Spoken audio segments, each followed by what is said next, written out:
Welcome back to our Minecraft story series. In part 2, we join Ancy, Tess and Geor as they continue their epic adventure at Deirdre's sleepover. After lots of fun, pizza and games, there's a huge surprise waiting for the girls.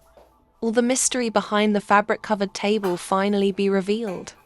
What happens when Hollywood Heather makes her grand entrance? Tune in to find out as the girls bond, laugh, and uncover the excitement hiding in the basement. Welcome to Chapter Story, Part 2. Hey, young ladies, Mrs. Shannon said as they went into the house.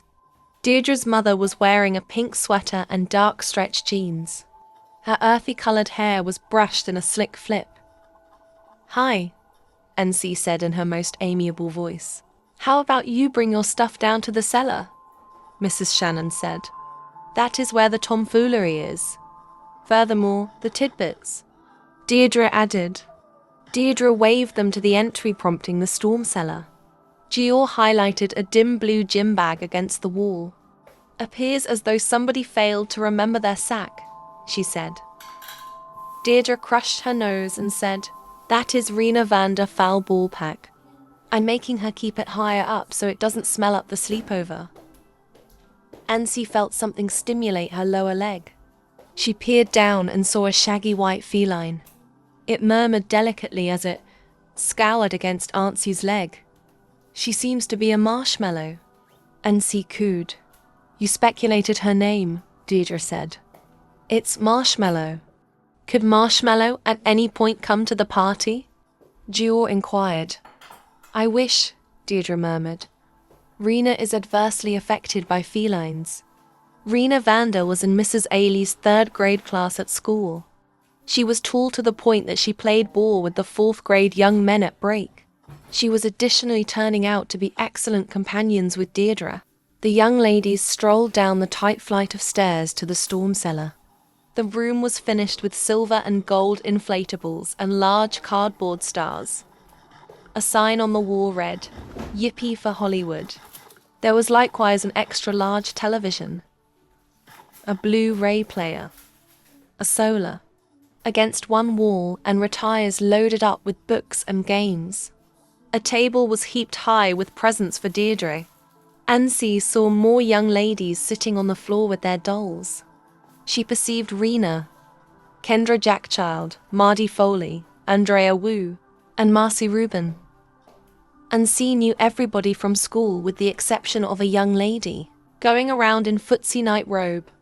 Arcy paws squeezed orange on her corn pieces. The young lady sang without holding back. Arcy fears bugs. That is my younger sibling, Cassie, Arcy moaned. My folks hit up a show this evening, so I needed to bring her. Cassie started bouncing around. Arcy lays down with a teddy bear. Arcy chomps her toenails. Shut up, Arcy cut in. Another young lady with copper red hair and spots went into the room. It was Nardi Nardo. Everybody realized Nardi needed to be an entertainer when she grew up. So her epithet was Nardi the Twit. I love those stars, Nardi expressed, highlighting the wall. They help me to remember. Me. Ancy, Tess and Geor dropped their stuff on the floor. They took out their birthday presents for Deirdre and put them on the table with different presents. Close by, on a more modest table, stood something covered with a long white fabric. What's under this? Ancy inquired. She was going to lift the fabric when... Try not to look. It's a surprise, Deirdre yelled. She went to Cassie, who was crawling toward the table. Any individual who looks under will develop moles on their nose and hair on their tongue. Pizza time, Mrs. Shannon sang as she floated into the room. Behind her, Mr. Shannon conveyed 3 pizza and closes his arms. As the young ladies sat on the floor to eat their cuts, Ancy continued to look at the little table.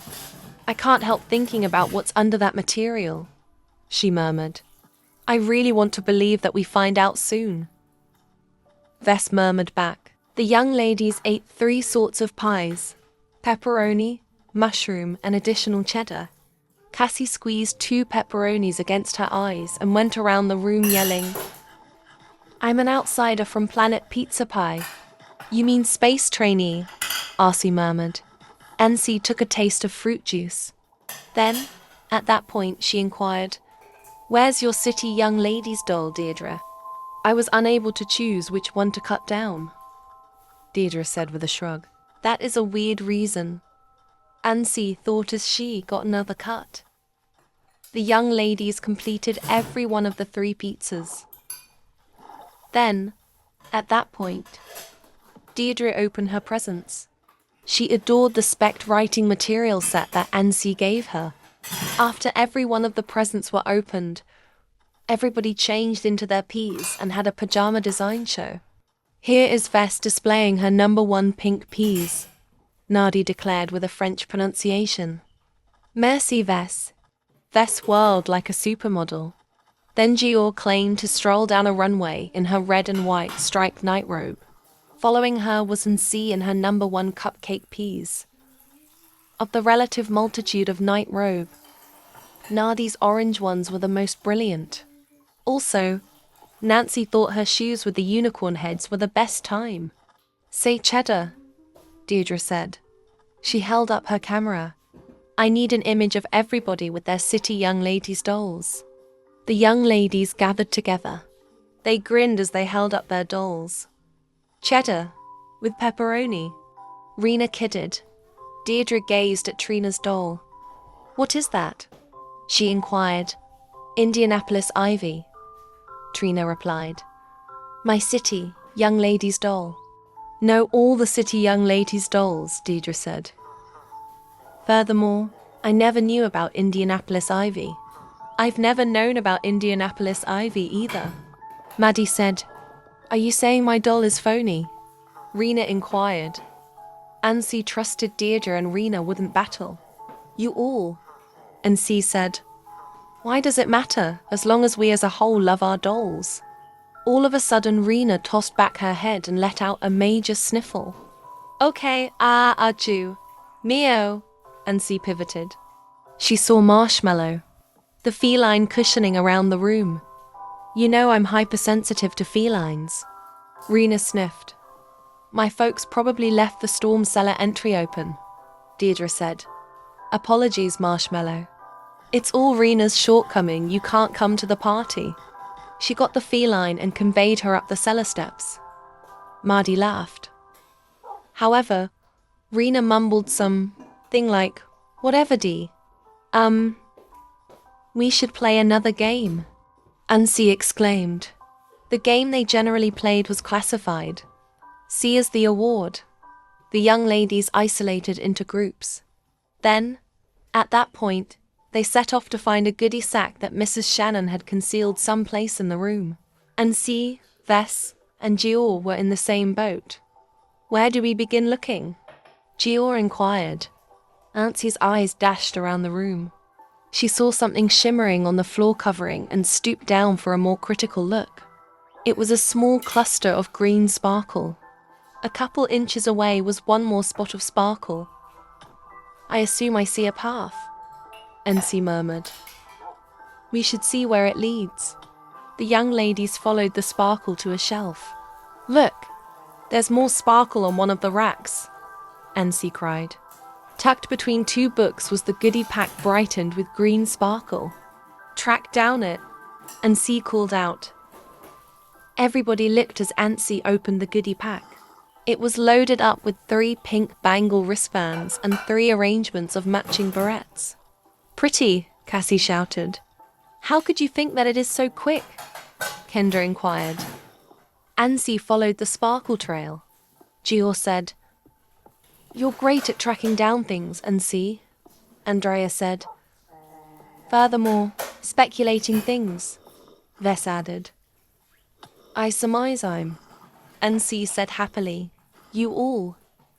Deirdre cut in. She was wearing her padded boa as she remained close to the secret table. It's the ideal opportunity for my super huge amazement. Indeed. Ancy cheered delicately faintly. They would at long last figure out what was under the material. The young ladies sat in a crescent by the table. Deirdre waved her boa and said, kindly gladly received. The all in all. The unique, what's more, very expensive. She whipped off the white wrap and yelled, Hollywood Heather. Everybody heaved. Ancy gazed at the doll. Her light hair draped in twists over her shoulders. Her blue eyes were so brilliant they shimmered.